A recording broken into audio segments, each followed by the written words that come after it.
Alors, bonjour, je vous invite encore une fois pour un demain là, pour qu'on puisse vraiment réfléchir ensemble pour qu'est-ce que va être notre demain, puis surtout qu'on puisse voir qu'est-ce qu'on peut mettre en place aujourd'hui pour que notre demain soit meilleur. Alors aujourd'hui, j'ai l'honneur d'inviter et de partager cette discussion-là avec Luc Audebran. Luc est professeur de management à l'Université Laval. Bienvenue, Luc. Merci de participer à cet échange-là. Bien, merci beaucoup, Stéphanie. Et puis, premièrement, je voudrais te remercier de m'inviter.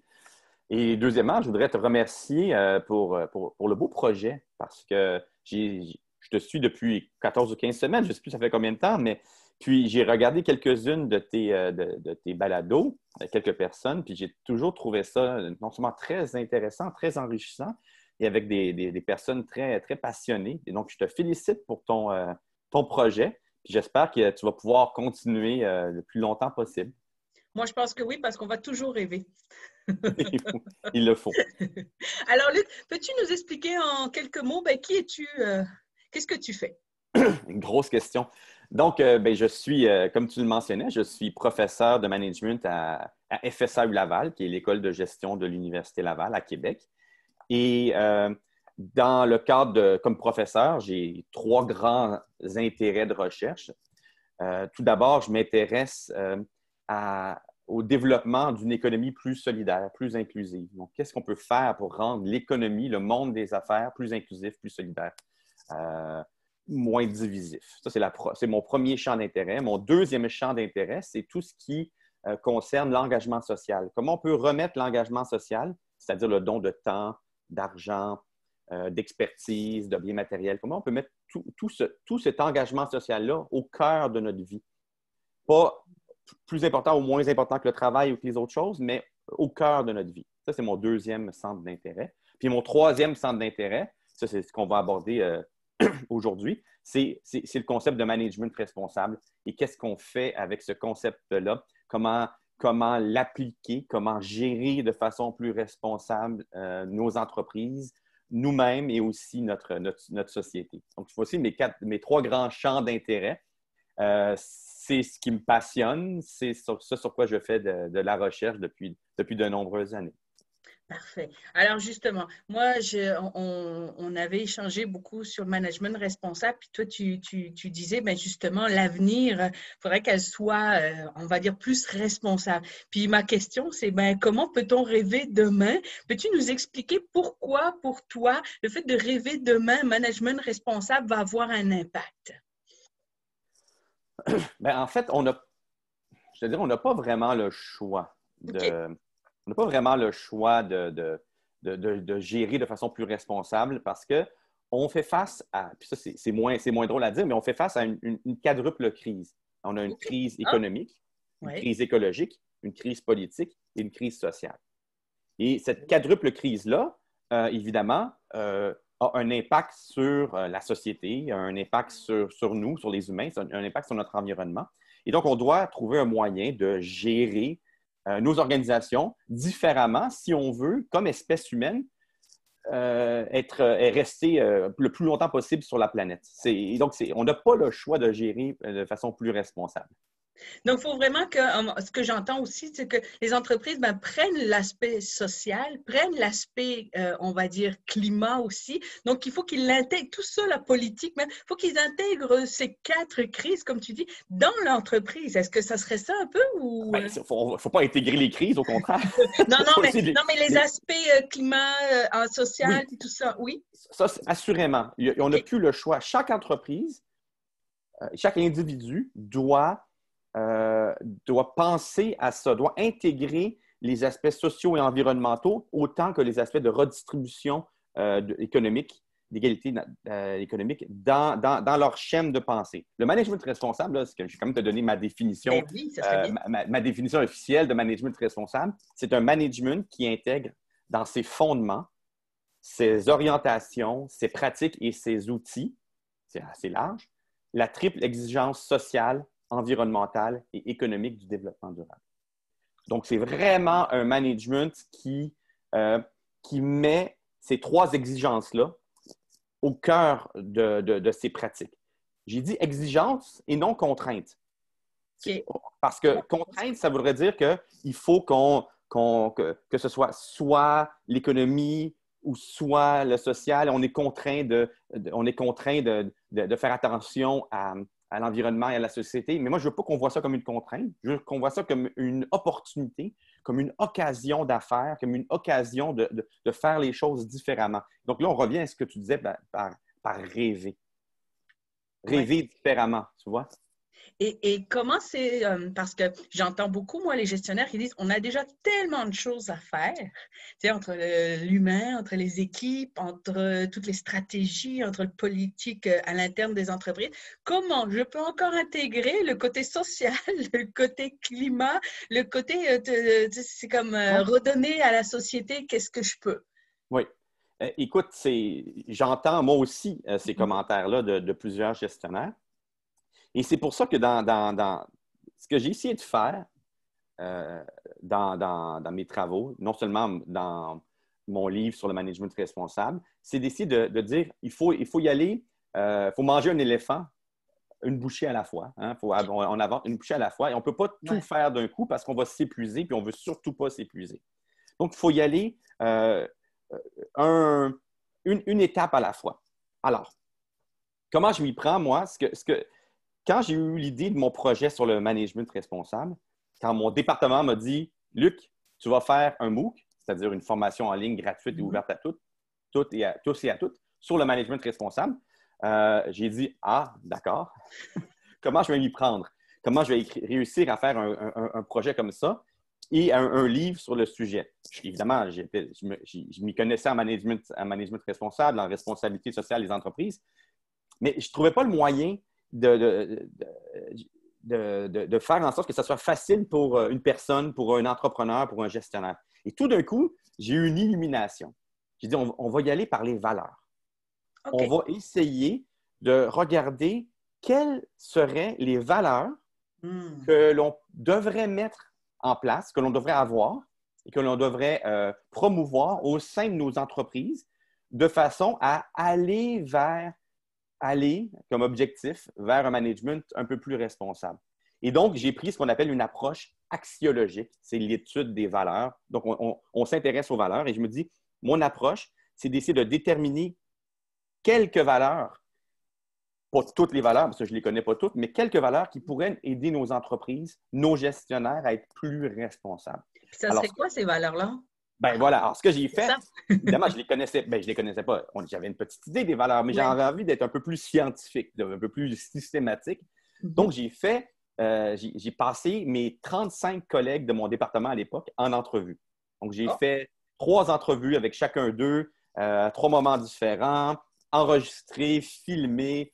Donc, j'ai essayé d'être très systématique pour essayer d'aller recueillir eux et elles, quand je leur parle de management responsable, quand je leur parle des valeurs à mettre en place, qu'est-ce qui ressort? Qu'est-ce qu'ils veulent? OK. À quoi elles pensent? Et à travers ce gros travail-là d'analyse, ben, j'en suis venu à 7 valeurs qui sont OK. 7 valeurs qui sont des valeurs non pas fondamentales, parce que je ne peux pas dire que les autres ne le sont pas, mais 7 valeurs que mes collègues euh, ont, on a déterminé ensemble elles étaient importantes pour essayer de favoriser le management responsable. Alors, veux-tu que je te dise les 7 valeurs? Oui, j'aimerais ça que tu me les donnes les 7 parce que justement, ça va nous aider. Ben oui, parce que alors, la première valeur, c'est la valeur de la première valeur, c'est la valeur de l'efficacité. OK. Oh. Et étonnamment, certaines personnes disent ah, tu commences par l'efficacité, ah, ça fait très business, ça fait très cash. Non, non. L'efficacité, c'est quoi? L'efficacité, c'est essayer d'avoir un effet notable. Être efficace, c'est avoir un effet notable. Mhm. Notre collègue Estelle Morin avait d'ailleurs travaillé sur ce sujet. Avoir un effet notable. Donc, être efficace, c'est pas être efficient, c'est pas être productif absolument, c'est pas dépasser les attentes, c'est tenter dans toutes ses actions d'avoir un effet notable, d'avoir un impact positif dans son environnement afin de laisser une empreinte positive dans sa vie. J'aime la précision, l'impact positif afin de laisser une empreinte positive. J'aime vraiment ça. Vraiment. La Ouais. précision est importante parce que Oui, oui. ce qu'on recherche comme être humain, euh, c'est souvent une certaine efficacité personnelle. On cherche on cherche à avoir un impact positif dans notre environnement, dans notre entreprise, auprès de nos amis, auprès de nos pairs. Donc, c'est ce qu'on cherche à faire et l'efficacité nous permet de faire ça en essayant de trouver des outils pour y arriver. Donc, première valeur, Super. l'efficacité. Bonjour, Ouais. je vous dis bonjour, mon fils vous dit bonjour. Deuxième valeur, l'intégrité, juste après l'efficacité. L'intégrité, c'est quoi? Parfait. C'est en partie l'authenticité. C'est d'essayer d'être soi sans laisser de partie de soi de côté. Donc, c'est d'être entier. Être intègre, c'est d'être entier, d'être intégral. Donc, deuxième valeur, c'est d'essayer d'avoir dans les entreprises, de favoriser l'intégrité. Troisième valeur, belle valeur, le dévouement ou la bienveillance. Okay. C'est-à-dire d'être capable de prendre soin d'autrui, de tenir compte d'autrui et de faire preuve d'empathie face aux gens qui sont autour de nous. Valeur de l'empathie, par exemple. C'est bon, ça, ouais. Quatrième valeur, une autre qui a été nommée par mes collègues, l'audace. Être capable d'être l'audace ou le courage. Okay. C'est important face aux enjeux que l'on vit de développer un certain courage. Cinquième valeur, que j'aime beaucoup, évidemment, la solidarité. D'être capable ça peut être dans les petits gestes au quotidien que l'on fait envers ses collègues. Ouvrir une porte, par exemple, que dans comment on traite les animaux, comment on traite les gens les plus pauvres, comment on traite les gens qui sont en prison, par exemple. C'est la solidarité. C'est vraiment cette valeur de on fait partie d'un tout qui nous dépasse. OK, wow, ça va loin, ça, hein, ta solidarité. Bien, on va y revenir tout à l'heure sur le temps. OK. Sixième valeur, la valeur de l'humilité. Donc, être humble. Ça, c'est une valeur qui est très difficile en management parce que c'est pas comme ça qu'on élève nos gestionnaires dans les écoles de gestion. Puis surtout en ce moment. Surtout en ce moment où on a été dans des entreprises où il faut que tu sois le meilleur, tu es dans la compétitivité. Donc, la compétitivité n'amène pas cette humilité-là. Exactement. On est dans un monde où être humble, c'est une exception. C'est presque un acte de bravoure. C'est un acte vraiment bizarre. Alors qu'on a besoin d'humilité. Autant au niveau personnel, moi, faire preuve de reconnaissance auprès des gens qui m'aident. Autant au niveau organisationnel, être humble face aux ressources que l'on utilise dans nos organisations. Et évidemment, au niveau sociétal, être humble par rapport à la tête. Il ne faut pas que tu oublies que humilité, ça vient de humus, c'est le rapport à la terre. Donc, l'humilité, c'est notre rapport à la terre. C'est vraiment une valeur qui est fondamentale quand on s'intéresse au développement durable. Dernière valeur, septième, l'agilité. L'agilité est une valeur importante, pas uniquement en termes d'agilité, de Scrum, de mêlée, en technologie de l'information. La méthode agilité, oui. Oui, mais la méthode plus agile. que ça. Ouais. L'agilité, ça va au-delà de la méthode agile. L'agilité, c'est notamment quand on s'intéresse à l'intelligence émotionnelle. Faire preuve d'intelligence émotionnelle, c'est faire preuve d'agilité.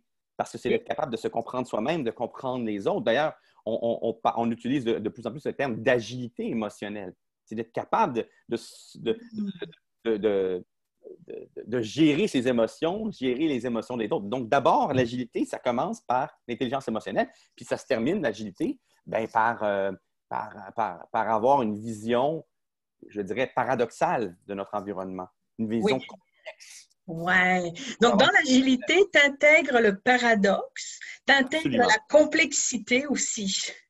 La gestion du paradoxe, pour être capable de gérer les paradoxes du développement durable, pour être capable de gérer les paradoxes qu'on retrouve dans la société, entre, par exemple, au sein même d'une entreprise, ou même au sein de nous-mêmes comme individus, mais ça nous prend une forme d'agilité. Donc, c'est une valeur. C'est à la fois une qualité, hein, mais c'est à la fois une valeur à promouvoir au sein de l'entreprise. Promouvoir que les gens soient agiles au sein de l'entreprise, mais agiles pas de façon, je te dirais, positive, c'est-à-dire faire preuve d'intelligence émotionnelle autant que faire preuve de pensée plus paradoxale par rapport à ce qui nous entoure. Donc, voici les C'est 7 ça. valeurs qu'on a développées dans ce MOOC et puis dans mon livre sur le management responsable. OK. Est-ce qu'elles sont classifiées ou non? On pourrait les prendre à peu près dans n'importe quel ordre. On peut les prendre dans n'importe quel ordre. Parfait. Puis ce que je dis, c'est que ça, c'est les valeurs que moi, j'ai trouvées en analysant les entrevues que j'ai faites avec mes collègues. Mais Oui. honnêtement, on pourrait arriver à d'autres valeurs. L'important n'est pas d'arriver au nombre exact de valeurs.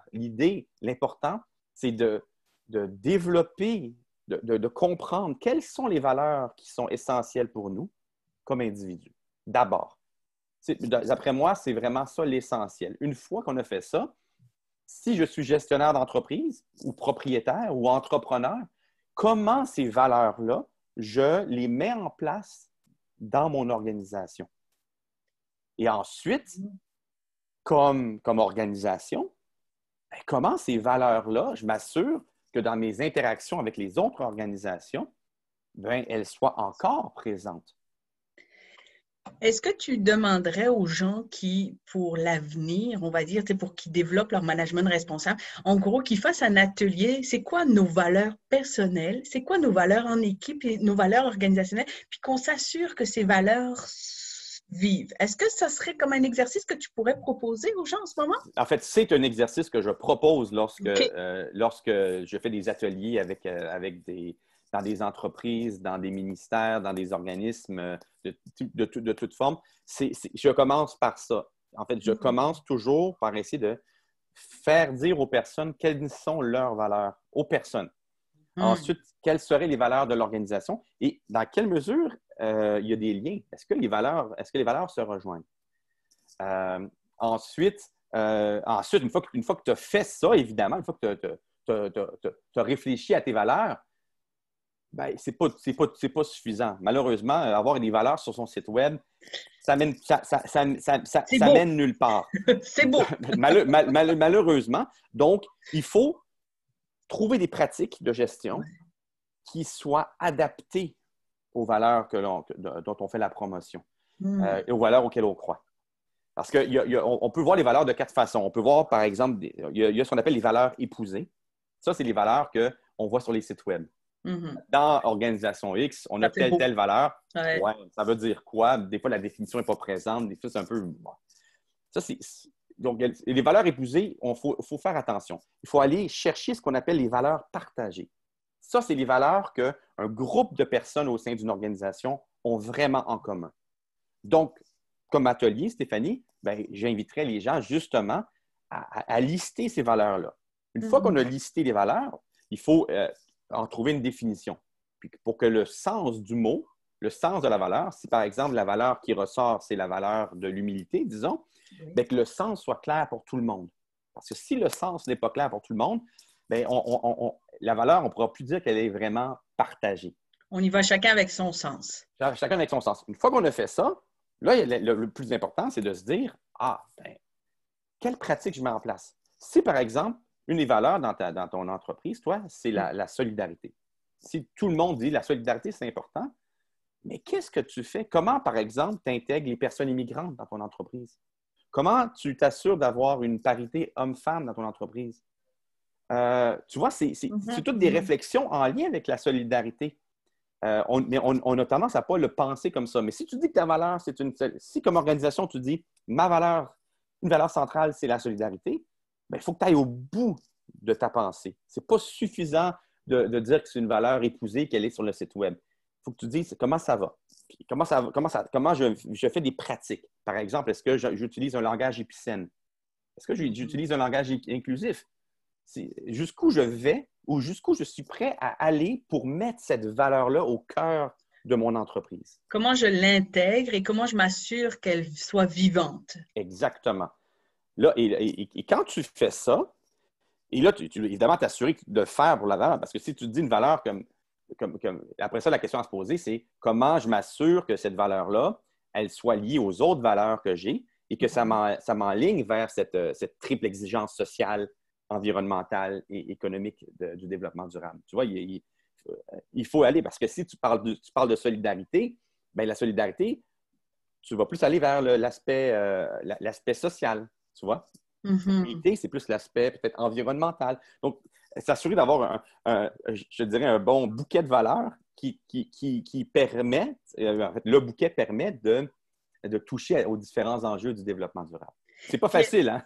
non, non, c'est pas facile. Puis je m'imagine aussi que de revenir régulièrement aux valeurs, de revenir, est-ce que c'est toujours ces valeurs-là qu'on veut prôner? Est-ce que c'est toujours ces valeurs-là qu'on veut démontrer? Et aussi, quand tu parles de management responsable, moi, ce que ça m'amène, c'est comme la responsabilité que j'ai face à ces valeurs-là que je veux faire véhiculer dans l'organisation. Exactement. Management responsable. Oui. Responsable, c'est quoi responsable? C'est répondre de ses actions. C'est répondre face aux autres. L'être responsable, c'est avoir le pouvoir de répondre. Répondre aux besoins des autres, répondre aux attentes des autres, répondre aux exigences des autres et des siennes aussi. Et donc, si on met en place une valeur, si on dit qu'une valeur est importante pour nous, bien, on devient responsable par rapport à cette valeur Mm. auprès des autres. Et pas juste dire, ben, c'est mon patron qui m'a dit de le faire. Exactement. OK. Exactement. Et là, lorsqu'on se base sur des valeurs, une valeur, c'est un principe d'action, hein. En lien avec ça, il y a une méthode, peut-être que certaines des personnes qui t'écoutent la connaissent, c'est une pratique ou une façon de concevoir. C'est la méthode de Mary Gentile aux États-Unis qui s'appelle Giving Voice to Value. OK. Et en fait, en gros, l'idée, c'est que la plupart d'entre nous avons de bonnes valeurs et notre enjeu, c'est quoi? C'est de les faire vivre. Parce qu'on a des valeurs, mais on est parfois confronté à des gens qui n'ont pas les mêmes valeurs que nous. Donc, qu'est-ce qu'on fait dans ces situations-là? Comment on crée des alliances avec les gens qui ont les mêmes valeurs que nous? Et comment on essaie de ne pas se faire empiéter par des gens qui ont des valeurs opposées? Et donc, il faut apprendre à nommer ces valeurs. Donc, dans sa méthode Giving Voice to Values, ce qu'elle cherche à faire, puis c'est un peu ce que je cherche à faire moi aussi, c'est de rendre explicite ce qui est implicite. OK. Intéressant, parce que moi, je le vois beaucoup au niveau du respect. Tu sais, tout le monde veut le respect. Il n'y a personne qui est contre le respect. Tout le monde veut Mhm. le respect. Puis quand tu parles du respect, tout le monde a une compréhension de c'est quoi. Mais après, la faire vivre, tu sais, il y a des gens qui disent, ben moi, je crie après l'autre parce qu'il ne me respecte pas. Puis moi, je veux me faire respecter. Donc, je crie. Oui, Mm. on s'entend que ton comportement est irrespectueux parce que tu cries après l'autre. C'est très Exactement. difficile à faire comprendre ça aux gens. Ils comprennent très bien la valeur, mais après, la façon dont on fait vivre cette valeur-là, c'est pas toujours évident. En fait, c'est pas du tout évident. C'est pas du tout évident, Ouais, mais en même temps, c'est un exercice, hein. C'est un oui, exercice qui doit se faire régulièrement. C'est quelque chose auquel tu reviens. Tu dois revenir dans tes meetings. Ça mhm, peut être en équipe, ça peut être en groupe. C'est toujours se rappeler ce que l'on fait comme action, ce qui s'est passé là. En quoi c'est en accord, en cohérence avec mes valeurs, ou en quoi ce ne l'est pas. OK. Tu vois? Et donc, ça, c'est quelque chose qui doit être fait périodiquement. Je ne dirais pas de le faire tous les jours, mais normalement, il faudrait être capable de ramener chacune de ces actions à une valeur qui est importante pour nous. Parce que normalement, on doit, comme individu et comme en entreprise, être guidé par certaines valeurs qu'on épouse et pour de vrai et qu'on partage avec d'autres personnes.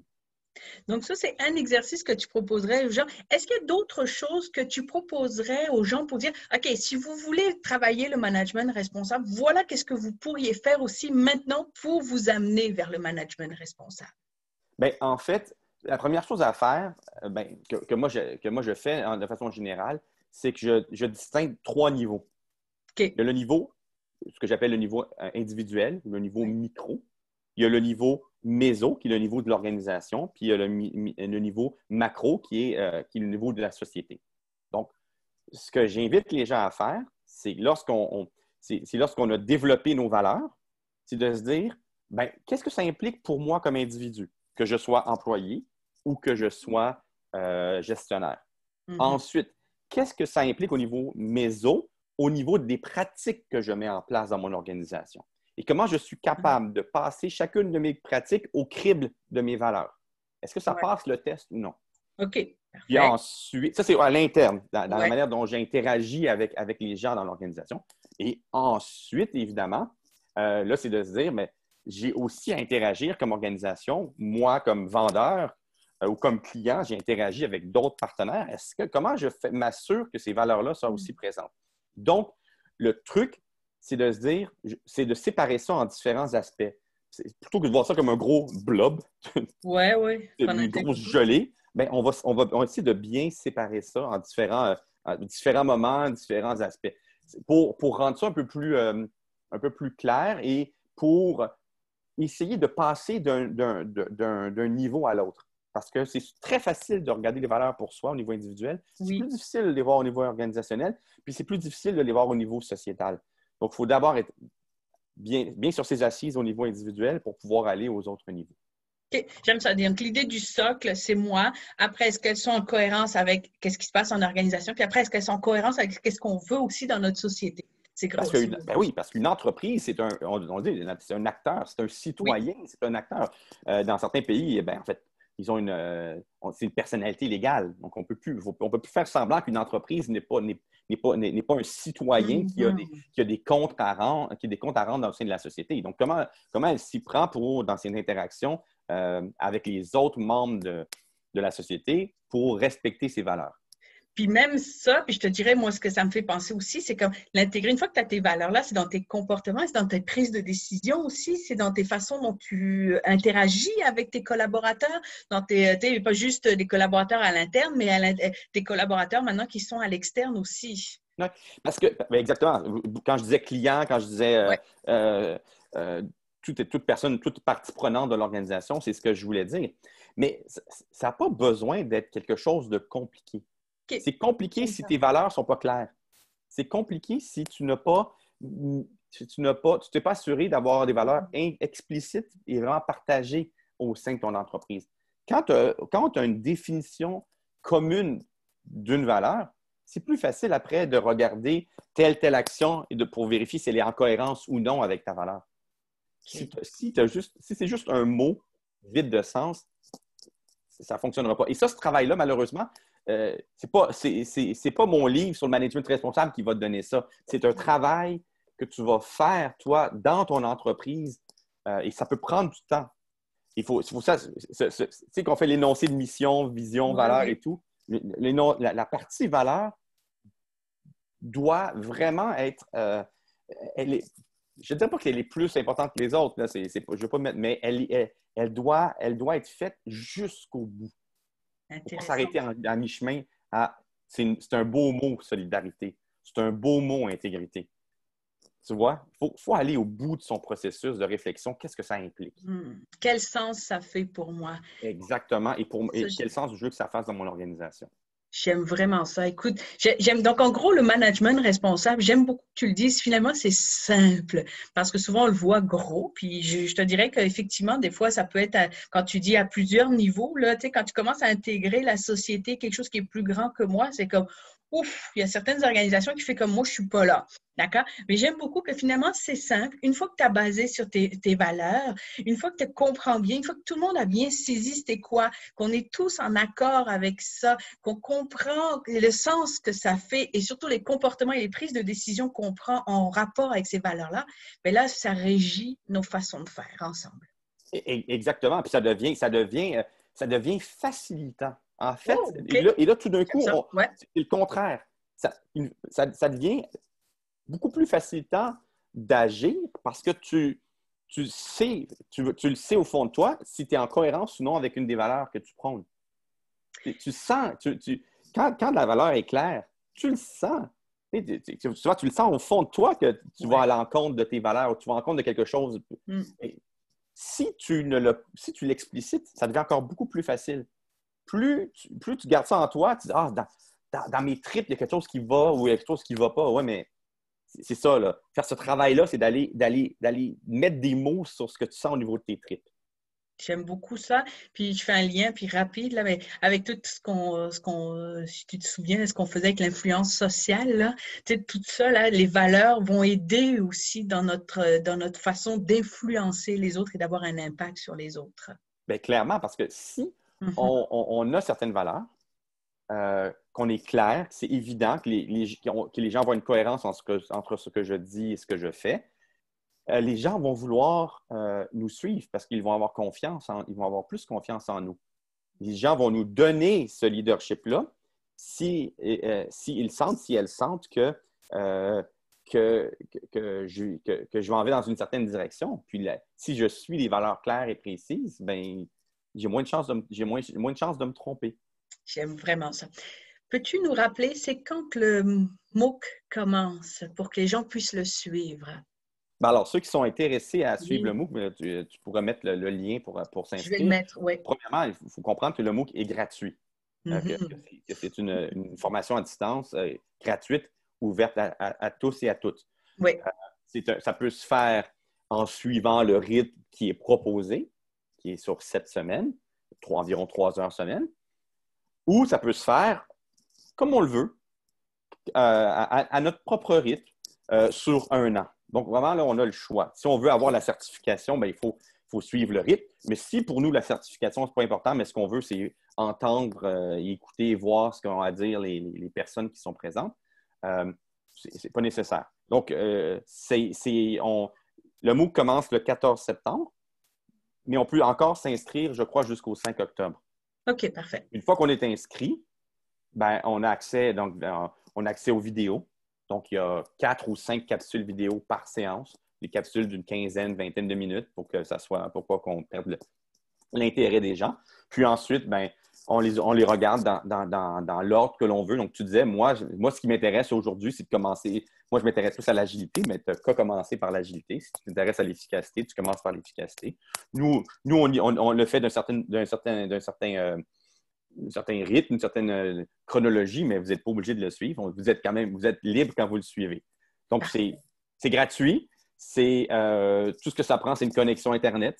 Puis se laisser porter par les vidéos. Puis les exercices qui sont proposés. Les exercices, les pratiques, puis aussi, il y a ça. Et ça vient avec l'ouvrage qui donne d'autres idées, d'autres concepts. Wow! Écoute, merci beaucoup, Luc, pour cette immersion dans le management responsable.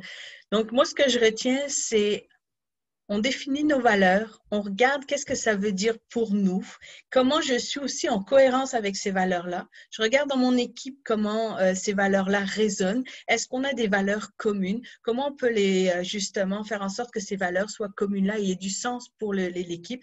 Comment aient du sens pour l'organisation? Puis est-ce qu'elles rentrent aussi en valeur avec ce que je veux faire dans la société? J'aime tes 3 niveaux-là, puis j'aime justement les différents aspects aussi sociaux et aussi environnementaux que tu rentres là-dedans. J'apprécie énormément.